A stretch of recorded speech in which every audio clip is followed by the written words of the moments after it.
தொடர்ந்து த்ரில்லர் படங்கள் பண்ணுவதில் ஆர்வம் காட்டி வருகிறார் கமல். 2 ஆண்டுகளுக்கு முன் விஸ்வரூபம், இப்போது உத்தம வில்லன். அவரது அடுத்த 2 படங்களுமான விஸ்வரூபம் 2, பாபநாசம் படங்கள் கூட த்ரில்லர் கதைதான்.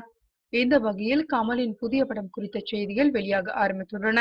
PK ரீமேக் பேச்சுவார்த்தை நிலையில் வேறு 2 படங்கள் நடிப்பது மற்றும் இயக்குவது குறித்து கமல் பேசி வருகிறாராம். இவற்றில் ஒரு படத்தை பிரபுதேவா இயக்கப் போவதாக கடந்த வாரம் செய்திகள் வெளியாகின. பிரபுதேவா தரப்பில் கேட்டால் அவரை மழுப்பலாகவே சிரிக்கிறார். இன்னொரு பக்கம் ஒரு முழுநீள த்ரில்லர் படத்தை கமலை தயாரித்து இயக்க உள்ளதாக நெருங்கிய வட்டாரங்கள் தெரிவிக்கின்றன.